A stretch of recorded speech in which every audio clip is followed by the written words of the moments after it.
Chapter 237, Sequence 2. The 29th of October, the leader of the secret order, Zeradal, visited me once again. He didn't mention anything specific and just casually chatted with me. I wasn't able to guess his true intentions.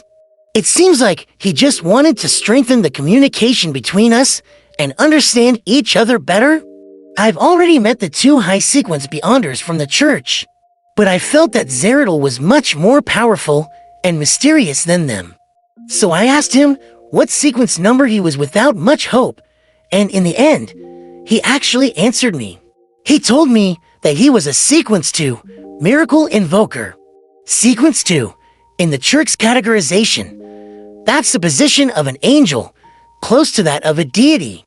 He truly is more powerful than the alchemist and arcane scholar that I met before. But my intuition tells me that Zeradal isn't telling the whole truth. Sequence 2 might just be his former position, or that he's about to advance. Miracle Invoker, a master at creating miracles? The name of this potion makes one's imagination run wild.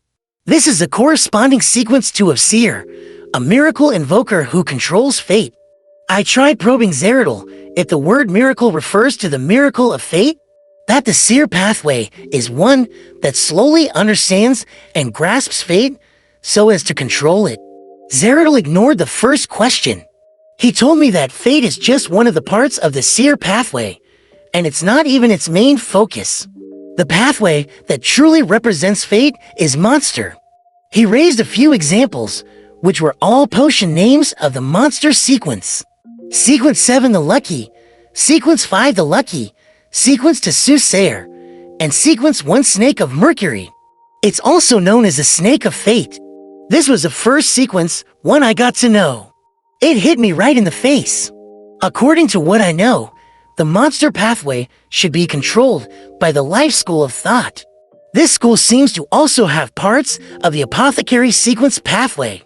They propose 3 major divisions: the world of absolute rationality, the world of the spirit, and the material world. Yay, it's pretty cool. Zeradal told me that the Life School of Thought specializes in astromancy, seeking to use medicine, music, light, wine, and fragrance to eliminate paths with unfavorable star readings and fate. They believe that disasters and diseases are caused by the loss of balance between man and nature, as well as the balance between man and his own mind. He added meaningfully that the Life School of Thought worships the moon. Why worship the moon and not go one step further? The Evernight Goddess. This diary took up 2 pages and was clearly copied from both sides of the original. That's a lot of information. Klein sighed in heartfelt silence. This was also the first time he was learning of a sequence 1 potion's name. Snake of Mercury and Snake of Fate really made one feel a pining for. Similarly, it's my first time learning of a Sequence 2. I now know the corresponding Sequence 2 of Seer. The name Miracle Invoker sounds pretty good. It contains deep meaning and doesn't sound lowly. Of course, compared to Soothsayer, it does seem a little inferior. Fate is only part of the Seer pathway, and it's not even its main focus. I have to remember this. I should constantly reflect on myself and not end up staring towards fate. It might result in the failure of my acting. Zeradal's words don't seem contradictory. The Monster pathway is the real path of fate, so Soothsayer is a Sequence 2. If that's the case, then I already knew of a Sequence 2 in the past. Although he didn't take his eyes off the paper, Klein was seriously considering his own sequence chain. Due to his experience in digesting the 2 potions, Seer and Clown, and because he could spy and revere fate, he was able to be a little prescient regarding fate. However, he would still be helpless toward the development of fate. He had slowly been equating the essence of his Beyonder pathway to fate.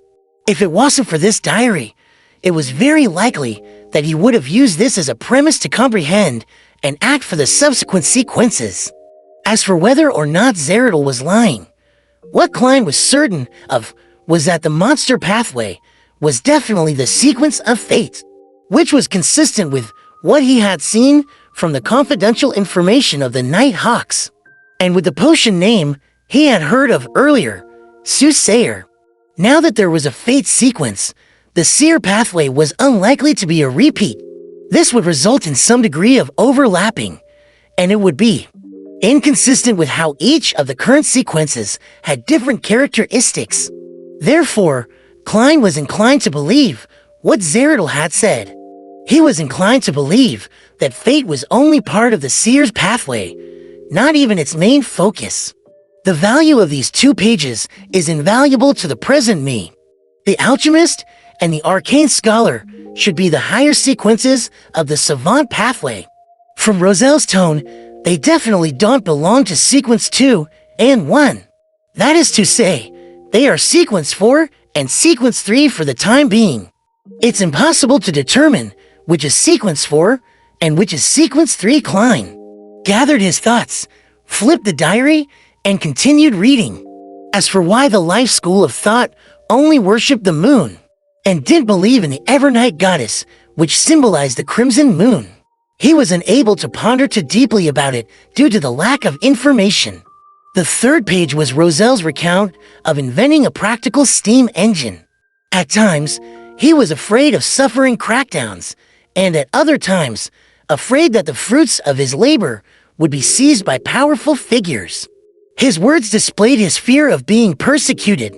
To think that even Emperor Roselle, who thought of himself as the protagonist of an era, would have such a perturbed and worried side to him.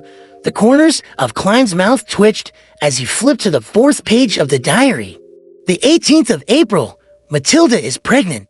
It's to be expected, and I can even tell you exactly which love-making session she conceived in, because I felt a decrease in my Beyonder characteristic. Once the conception is successful, my own Beyonder characteristic will follow a mysterious connection, and part of it will be transferred to my child. After that, I asked Archbishop Van Este worriedly. He told me that this is a normal phenomenon. For sequence 7 and below, Beyonder characteristics will not be passed on to the next generation. But it isn't absolute. Sequence 6 and 5 will naturally pass down a portion, but it will not affect the parent's strength. As for the child, they would be born with certain Beyonder powers, close to that of sequence 9. But as a result, their pathway is basically fixed. At high sequences, the inheritance of Beyonder characteristics is something one can control. One can choose to pass down or not, or one can even choose to pass down just a little bit, a third, half, or all of them. In other words, the children born from high sequence Beyonders might be born as Beyonders. As for the sequence number, it's up to either one of the parents to decide. I wonder if the descendants of the deities are like this as well.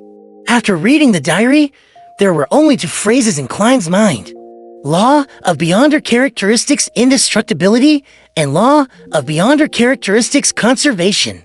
Is the law governing the survival of Beyonder creatures? It's no wonder that some magical animals will reproduce only before they die. It's no wonder there would be the phenomenon of increased killing and bloodlust after childbirth. The target would be of their own race, or even their partner. This is to supplement their Beyonder characteristics, according to this logic. If we trace this all the way back, where did the earliest Beyonder characteristics come from? Produced out of thin air. From the Creator, who created everything. Since Miss Justice had already advanced to telepathist, Klein controlled the urge to nod, and continued to leaf through the pages. The 5th page was Roselle's criticisms about how no one could enjoy his pop music, and thought that he was making noise, while at the same time, he mused how refreshing stories was a common pursuit of different people from different worlds, and that the popularity of the novels he plagiarized from the Count of Monte Cristo allowed the newspaper he founded to flourish. Emperor, is there anything else you haven't done? With a smile, Klein turned to the 6th and final page. The 10th of November, I received the great pirate Savigny Solomon in secret at the White Maple Palace.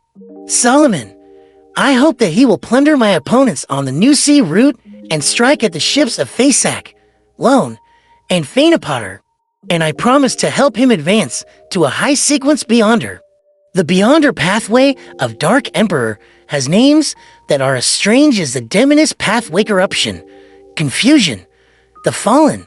Disorder, however, in order to match the Dark Emperor, they added on their own suffixes: Baron of Corruption, Mentor of Confusion, Count of the Fallen, and Prince of Disorder. In order for Savigny to live up to his name, I decided to confer him the title of Count of the Cordon Secret. Savigny has a child named Nas Solomon, and my intuition tells me that he will dominate the 5 seas in the future. Nas Solomon, the king of the 5 seas. Nast? Nast, who claims to be a descendant of the Solomon Empire. To think that he was born during the Roselle period. Klein was stunned. Since Roselle had mentioned the term New Sea route, Klein had easily determined the corresponding year. It was in 1194 that the New Sea route was discovered and the southern continent was found, and Roselle was assassinated in 1198. The diary could only have been written between those 2 years. That also meant that it was about 151 to 155 years ago. If Nast, the king of the 5 seas, was the Nas Solomon Roselle had spoken of, has almost 160 years old, is this due to other reasons? Or do high-sequence Beyonders obtain an extension to their lifespan in the first place? Klein thought seriously. He gathered his thoughts and let the diary disappear from his hands. He then looked at Justice and said, "You are free to trade or communicate now." Mr. Fool has no general knowledge to tell us today. Audrey was slightly disappointed. She turned her gaze to Sun and said, "Can I exchange information related to the dragon from you?" She clearly remembered that Mr. Sun called the spectator pathway the dragon pathway, and that he said it originated from the dragon race. "Sure, I want the sequence 8 potion formula for Bard," answered the Sun. Derek, who had been silent all this while, in hesitation. He had wanted to use this as an exchange for information on the world, where Justice and the Hanged Man were living, so that he wouldn't always be confounded by what he heard. However, seeing that his process of digesting the potion was nearing completion, he still made his advancement his top priority.